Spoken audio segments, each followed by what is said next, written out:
Hello students, good evening. कैसे हैं आप सब? आज हम chapter number 2 microorganism friend and foe की next activity that is activity number 1 को देखने जा रहे हैं।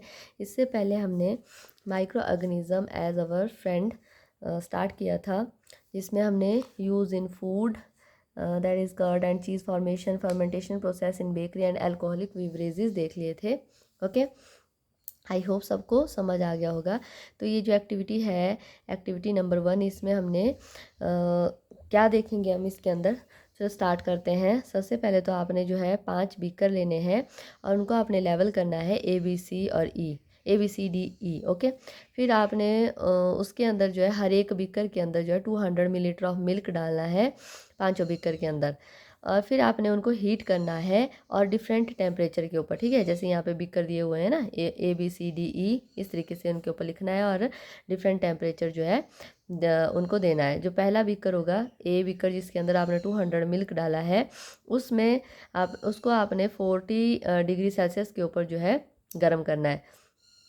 और इसी तरीके से बी को 50 के ऊपर, सी को 60 डिग्री के ऊपर और डी को 100 डिग्री के ऊपर। और ई वाला जो बीकर था उसको आपने रेफ्रिजरेटर के अंदर रख देना, और रेफ्रिजरेटर का टेम्परेचर 5 to 8 डिग्री सेल्सियस होना चाहिए। ओके, फिर आप जो है उन हर एक बीकर के अंदर जिनको आपने इस तरीके का टेम्परेचर दिया होगा, उसके साथ आपने उनमें जो है 1 या 2 चमचे जो है उसमें कर्ड की डालनी है, ठीक है। फिर आप जो है 1, 2 या 3 या 4 घंटे के बाद उसमें जो है ऑब्ज़र्व करोगे कि किस तरीके की कंडीशन उसमें देखने को मिलती है, ठीक है। तो आप देखोगे कि जो आपका 40, 50 और 60 तक का जो टेम्परेचर जिन बीकर्स को आपने दिया था, उनमें अच्छे से जो है कर्ड की फॉर्मेशन हो जाएगी। और डी वाला जो है, जिसको 100 डिग्री सेल्सियस दिया था, उसमें जो कर्ड होगी ना, वो थोड़ी सी आपकी फट जाएगी, ठीक है। और जो आपने रेफ्रिजरेटर के अंदर रखा था, उसमें कोई भी कर्ड की फॉर्मेशन नहीं होगी। ओके, तो इसको आप जनरली घर पे भी करके देख सकते हैं। तो ये क्यों होता है ऐसा कि इन बीकर्स के अंदर जो है कर्ड की फॉर्मेशन हो गई और इसके अंदर जो है नहीं हुई? तो क्योंकि जो माइक्रो ऑर्गेनिज्म है, जो कर्ड के अंदर जो माइक्रो ऑर्गेनिज्म थे, वो मैक्सिमम जो है 30 to 45 डिग्री सेल्सियस टेम्परेचर के ऊपर जो है क्या करते हैं, मैक्सिमम ग्रोथ शो करते हैं, ठीक है। और इसी वजह से आपने जो है जब इतना टेम्परेचर उनको दिया, तो वो अच्छे से इनके अंदर ग्रो हो जाएंगे।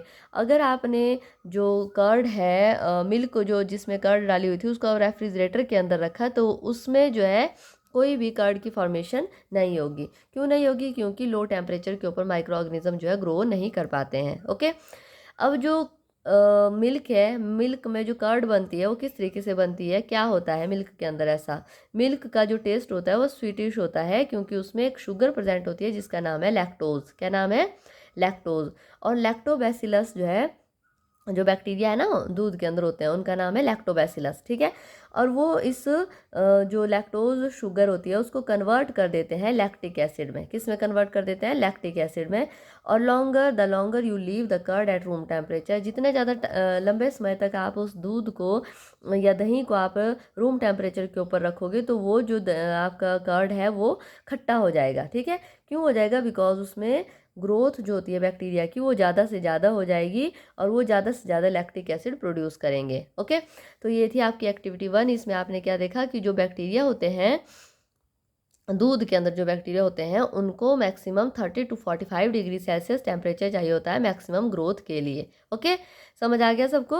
नेक्स्ट वन है सीवेज ट्रीटमेंट। तो सीवेज ट्रीटमेंट में माइक्रो ऑर्गेनिज्म किस तरीके से हेल्प करते हैं? सीवेज आपको पता है क्या होता है? जो घर से निकलने वाला वेस्ट होता है, ठीक है। तो हर एक घर से जो वेस्ट निकलता है, एक्सेटरी मटेरियल जो होता है, ठीक है, उसको जो है सीवेज बोला जाता है। और वो सीवेज जो है हर एक घर से निकल करके एक बड़े से चैम्बर में इकट्ठा किया जाता है। मैक्सिमम जो सिटीज़ होती है वहाँ पे बड़े बड़े बड़े चैम्बर बने होते हैं, वहाँ पे उसको इकट्ठा किया जाता है ताकि उसको ट्रीट किया जा सके, ठीक है। ऐसे ही उस सीवेज को कभी भी पानी में नहीं डाला जाता। अगर ऐसे आप डालोगे तो उसमें जितने भी माइक्रो ऑर्गेनिज्म होंगे वो सारे के सारे जो है आपके जो वाटर रिसोर्सेज है उसको ख़राब कर देंगे। तो सीवेज का जो है ट्रीटमेंट होना जरूरी होता है। Some bacteria are use in the biological treatment of sewage and industrial waste is called the effluents. तो बहुत सारे ऐसे बैक्टीरिया है जिनका यूज़ जो है सीवेज को बायोलॉजिकली ट्रीट करने के लिए किया जाता है और इंडस्ट्रीज़ में भी इनका यूज़ किया जाता है, तो इसको बोलते हैं इफ्लुएंट।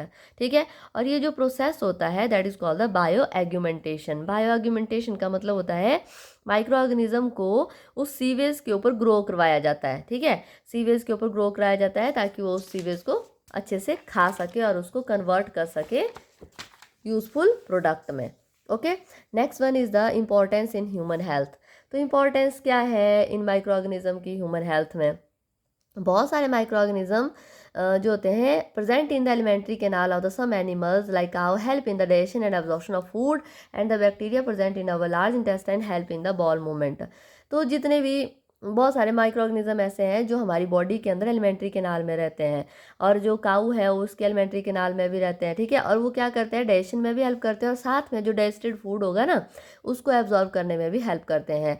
तो जो बैक्टीरिया होते हैं लार्ज इंटेस्टाइन में प्रेजेंट होते हैं वो बॉल फॉर्मेशन में मूवमेंट में हेल्प करते हैं। अब ये बॉल मूवमेंट क्या होता है, जब भी आपका भोजन डाइजेस्ट होता है तो आगे जो है धीरे धीरे स्मॉल इंटेस्टाइन से लार्ज इंटेस्टाइन की तरफ जाता है। तो वो जो मूवमेंट होती है वो एकदम से नहीं होती है, वो बाउल की फॉर्म में होती है, मतलब उसके छोटे छोटे गोले गोले जैसे बनते हैं और वो धीरे धीरे पेरिस्टालिसिस मूवमेंट के थ्रू आगे की तरफ जाती है, मतलब धक्के से लय में जाता हो एक तरीके से। ठीक है, दूसरा है microorganism are also use in production of antibiotics. तो बहुत सारी एंटीबायोटिक्स भी माइक्रो ऑर्गेनिज्म की हेल्प से बनाई जाती है। अब ये एंटीबायोटिक्स क्या होती है? Antibiotics are chemicals that inhibit the growth of the harmful microorganism by affecting their life process.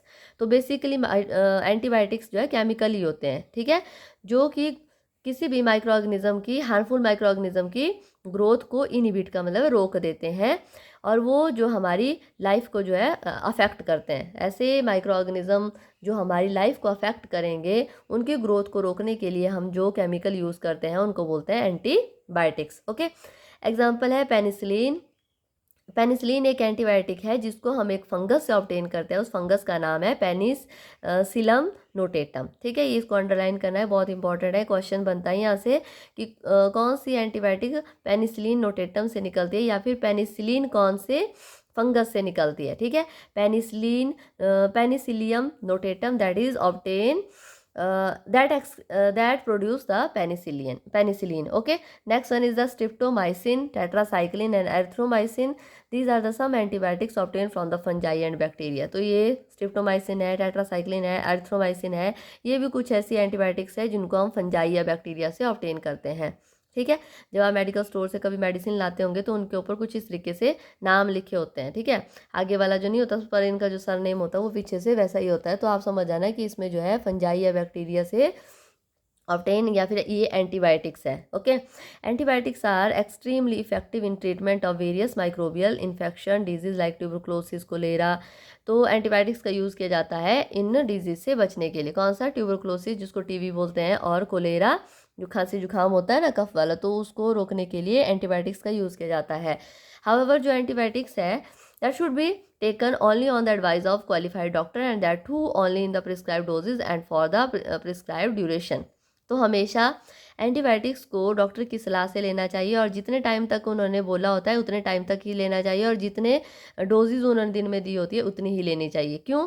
क्योंकि ये जो है बहुत डेंजरस होती है। अगर आप इनको बिना एडवाइस के लेते हो तो आपकी बॉडी के अंदर बहुत सारे यूज़फुल बैक्टीरिया, यूज़फुल ऑर्गेनिज्म को ये किल कर देते हैं। Not completing the prescribed course में also the ineffective that use in future if they are taken when not be really required they may kill some of the useful bacteria in body. तो अगर आप जो इसका जो course दिया होगा, मान लो डॉक्टर ने आपको 5 दिन का कोर्स दिया, आप जो है पहले इसको छोड़ रहे हो, तो आपकी बॉडी के अंदर जो माइक्रो ऑर्गेनिज्म है वो जो मतलब जो भी डिजीज़ कॉज करने वाले ऑर्गेनिज्म होंगे वो फिर से ग्रो कर जाएंगे और वो किल नहीं होंगे। ठीक है, या फिर आपने ज़्यादा उसकी डोज ले ली तो उसकी वजह से आपकी बॉडी में जो यूज़फुल बैक्टीरिया या अदर ऑर्गेनिज्म होंगे वो भी किल हो सकते हैं। ठीक है, तो इसको हमेशा डॉक्टर की सलाह से लिया जाता है। नेक्स्ट है when the microorganism like bacteria or viruses enter in our body, they are recognized by a special kind of blood cell. These cell get be stimulated to produce the antibodies.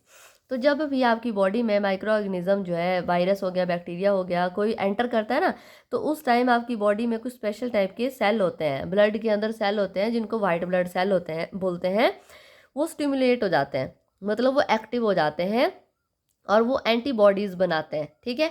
और antibodies identify करते हैं and destroy such disease causing organism. किसको destroy करेंगे? जो भी foreign particle, जो भी bacteria virus आपकी बॉडी में एंटर होगा ना, उसको वो आइडेंटिफाई करेंगे कि ये हमारी बॉडी का तो है नहीं, बाहर से आ रहा है, तो हम इसको किल कर देते हैं क्योंकि ये जो है फर्दर हमारे सेल को डैमेज कर सकता है, ठीक है।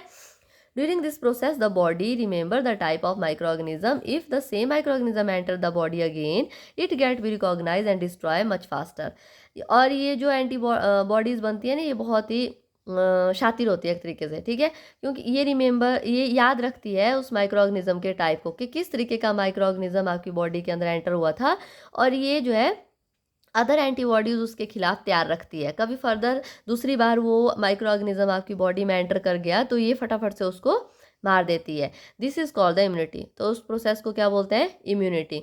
Immunity is therefore the natural ability of organism to have an inbuilt mechanism to resist and destroy the infection that some microorganism may cause. तो इम्यूनिटी क्या होती है? ये एक नेचुरल एबिलिटी है किसी ऑर्गेनिज्म की, ठीक है। नेचुरल एबिलिटी मतलब आपकी बॉडी की अपनी एक कैपेसिटी है जो आपकी बॉडी के सेल के द्वारा तैयार की जाती है किसी भी फॉरेन पार्टिकल को ख़त्म करने के लिए, ताकि वो आपकी बॉडी में कोई डिजीज कॉज ना कर सके। Okay, next one, immunity through the vaccination. अब इम्यूनिटी जो है वैक्सीनेशन से कैसे मिलती है? अब वैक्सीनेशन क्या होता है? छोटे छोटे बच्चों को आपने देखा होगा कि इंजेक्शन लगता है, उनको 2 या 3 सुइयाँ लगती है, देखा होगा ना, आपको भी लगी होगी, ठीक है। तो वो जो इंजेक्शन लगते हैं और एक ड्यूरेशन के बाद लगते हैं, डॉक्टर की सलाह से लगते हैं, तो उसको क्या बोलते हैं? वैक्सीनेशन बोलते हैं। Vaccination is important way to build the immunity. तो ये बहुत ही इंपॉर्टेंट तरीका है इम्यूनिटी को बिल्ड करने का, ठीक है। Vaccine produce the immunity to a disease by stimulating the production of antibodies. तो वैक्सीन जब भी लगवाई जाती है तो आपकी बॉडी में ये इम्यूनिटी को डिवॉल्व करती है। कैसे डिवॉल्व करती है? क्योंकि ये हमारी बॉडी के अंदर एंटीबॉडीज़ को तैयार करती है। Vaccine is suspension of killed और वीकन्ड माइक्रो ऑर्गेनिज्म। तो वैक्सीन क्या होती है? बेसिकली ये या तो किल्ड माइक्रो ऑर्गेनिज्म आपकी बॉडी में डाले जाते हैं या फिर कमज़ोर माइक्रो ऑर्गेनिज्म डाले जाते हैं, ठीक है। जो भी डिजीज़ है उस डिजीज़ के किल्ड या फिर वीक माइक्रो ऑर्गेनिज्म को लिया जाता है और उसको आपकी बॉडी के अंदर इनोकुलेट किया जाता है, सुई से डाला जाता है, ठीक है। The most common method of administrating the vaccine is by the inoculation. However some vaccine are given orally also. तो बहुत ही ये कॉमन मेथड है ये वैक्सीनेशन का, इनोकुलेशन मतलब इंजेक्शन के थ्रू आपकी बॉडी में वैक्सीनेशन देना या इम्यूनिटी तैयार करवाना। और वैक्सीन जो है बहुत सारी ओरली भी दी जाती है, जैसे आपने पोलियो की ड्रॉप्स देखे होंगे देते हुए, ठीक है। तो वो जो है ओरल वैक्सीनेशन है। ओके, नेक्स्ट है, do you know Edward Jenner एक साइंटिस्ट थे, was an English doctor who pioneered the vaccination process। तो सबसे पहले इन्होंने, ये डॉक्टर थे और इन्होंने सबसे पहले वैक्सीनेशन को तैयार किया था या प्रोसेस निकाला था, ठीक है। और इन्होंने इस मेथड को अपने बच्चे में ही सबसे पहले ट्राई किया था। Jenner discovery in 1796 inoculation with the cowpox give the immunity to smallpox. तो इन्होंने जो है सबसे पहले किसके ऊपर देखा था इसको? काउ पॉक्स एक डिजीज़ होता है और उसकी इम्यूनिटी स्मॉल पॉक्स के ऊपर भी काम कर रही थी। तो ये चीज़ इन्होंने देखी थी, कोई एक जो वैक्सीन होती है अगर वो सेम स्पीशीज़ के माइक्रो ऑर्गेनिज्म के ऊपर उसको एक्ट करेंगे तो वो उसको भी किल कर देगी, ठीक है। Smallpox was an immense medical breakthrough and have save the countless lives and smallpox has now been be eradicated from the world. तो उस टाइम पे ना जो स्मॉल पॉक्स होता था वो बहुत ही ज़्यादा फैलता था बच्चों में और बहुत सारे लोग जो है छोटे बच्चे उससे मरते भी थे क्योंकि इसके फीवर लगते हैं, ठीक है। तो जो काउ पॉक्स आपने बुजुर्गों से सुना होगा, घर में वो कोई बड़े हो गए, छोटी माता या बड़ी माता इस तरीके से बोलते हैं, तो वही होता है काउ पॉक्स, ठीक है। काउ पॉक्स और small pox. Okay, next one, micro organism in agriculture. तो ये पढ़ लिया हमने ह्यूमन हेल्थ में। अब माइक्रो ऑर्गेनिज्म एग्रीकल्चर में कैसे हेल्प करते हैं, तो ये भी बड़ा इंटरेस्टिंग सा है। Some bacteria and the blue-green algae, that is called the cyanobacteria, are able to fix atmospheric nitrogen into the usable form of salt of nitrogen। अब कुछ बैक्टीरिया ऐसे होते हैं ना, कुछ ब्लू ग्रीन एल्गी भी ऐसी होती है जो कि एटमॉस्फेयर की नाइट्रोजन को फिक्स कर सकते हैं पौधे के लिए, और वो जो नाइट्रोजन फिक्स होगी वो साल्ट की फॉर्म में फिक्स होगी और पौधे उसको यूज़ कर पाएंगे, ठीक है। अदरवाइज जो पौधे हैं एटमॉस्फेयर की नाइट्रोजन को फिक्स नहीं कर पाते, उसको एटमॉस्फेयर से वो नहीं ले सकते हैं, ठीक है। They are called the biological nitrogen fixer. तो ऐसे पौधे जो कि एटमॉस्फेयर की नाइट्रोजन को फिक्स करके पौधों के लिए यूजफुल बनाते हैं, उन पौधों को बोला जाता है, उन माइक्रो ऑर्गेनिज्म को बोला जाता है बायोलॉजिकल नाइट्रोजन फिक्सर। क्या बोलेंगे? Biological nitrogen fixer. Rhizobium live in the symbiotic association in the root nodule of the leguminous plant and enrich the soil with the nitrogen compound. And some cyanobacteria do the same in the rice field and in association with the root of the cycas plant. अब rhizobium जो है ना, ये एक micro organism का नाम है, bacteria का नाम है राइजोबियम, ठीक है। और ये लिव करता है सिम्बायोटिक एसोसिएशन में लेग्यूमिनस प्लांट की रूट के साथ। अब ये लेग्यूमिनस प्लांट क्या होते हैं? मटर तो आपने देखा होगा, मटर का जो पौधा होता है उसको ध्यान से देखना, कभी निकाल के उसके अंदर इस तरीके से गांठें बनी होती है, ठीक है। और ये जिन भी पौधों की जड़ों में इस तरीके की गांठें होती हैं उनको बोलते हैं लेग्यूमिनस प्लांट। क्या बोलते हैं? Leguminous plant. अगर आप इन गांठों को फोड़ते हैं तो इसमें से पिंक कलर का सॉल्यूशन निकलता है और इन गांठों के अंदर ये राइजोबियम बैक्टीरिया रहता है, ठीक है, बहुत सारी कॉलोनी बना करके रहता है। और इस बैक्टीरिया का काम क्या होता है? जो भी एटमॉस्फेयर में नाइट्रोजन होगी उसको ये फिक्स करके पौधे को देगा और पौधा बदले में इसको क्या देगा? फूड देगा, ठीक है। जब पौधा और ये बैक्टीरिया एक दूसरे के साथ मिलजुल करके रहते हैं और एक दूसरे को हेल्प करते हैं सर्वाइव करने के लिए, तो उसको बोलते हैं सिम्बायोटिक एसोसिएशन। क्या बोलते हैं? Symbiotic association. तो बहुत सारे साइनोबैक्टीरिया जो होती है राइस की फील्ड में, जो आपकी चावल के धान की जो खेती होती है ना, उसमें भी साइनोबैक्टीरिया पौधे के साथ उसी तरीके से सिम्बायोसिस में रहते हैं।